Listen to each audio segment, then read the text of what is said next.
By the way, a lot of celebrities, a lot of athletes took Shahada privately with me in Ramadan. Really? A lot of them. A lot?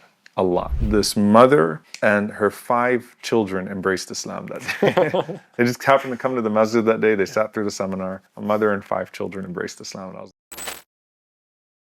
in Islam, we don't focus on the outcomes. We focus on what we're seeing being generated. لَإِنْ يَهْدِيَ اللَّهُ بِكَ رَجُلًا وَاحِدًا. If Allah guides one person through you. In our masjid at Valley Ranch, we had over 70 people, I believe, embrace Islam in Ramadan alone. I mean, it was like every salah. To the point that the few nights of Taraweeh that someone didn't embrace Islam, like people were kind of looking around at Isha, like who's taking Shahada today?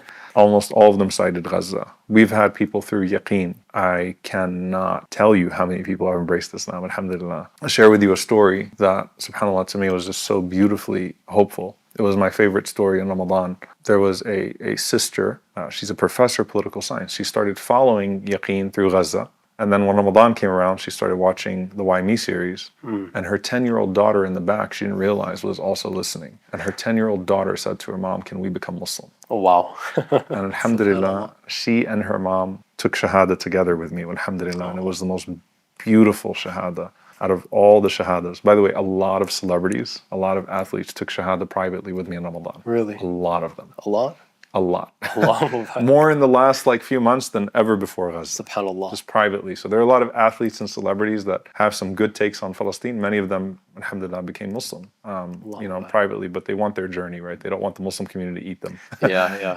To jump on like your career's haram, give it up. They want their journey, right? So and they also don't want to be exploited. They don't want to risk certain things. Alhamdulillah, everyone has their. Of course, we encourage them to come out with their Islam, sooner rather than later, right? The point is like it opened up many doors. But those two, like that mother and that daughter, man, like I'll never forget the scene. It reminded me of, Anas ibn Malik radiallahu ta'ala anhu mentions that the Prophet ﷺ went to visit his Jewish neighbor's son when he was dying. And this shows you ikram al-jar, the way the Prophet ﷺ used to honor his neighbors, even the non-Muslims, right? So he went to visit, and as he's visiting this young man, he says to the boy, "Qul la ilaha illallah." And the boy looks up at his dad, and his dad says, "Ati' Abul Qasim." Just listen to him. He's a good man. Listen to him. Listen to Abul Qasim sallallahu alaihi wasallam. And the boy says, "La ilaha illallah, Muhammad Rasulullah, ashhadu la ilaha illallah, ashhadu anna Muhammad Rasulullah," and he passes away on that. And Anas radiallahu anhu describes the joy of the Prophet sallallahu alaihi wasallam coming out of the house, big smile on his face, and saying, "Alhamdulillah, Allah saved that young man from the fire." That to me was the first time I felt that hadith the way that I did.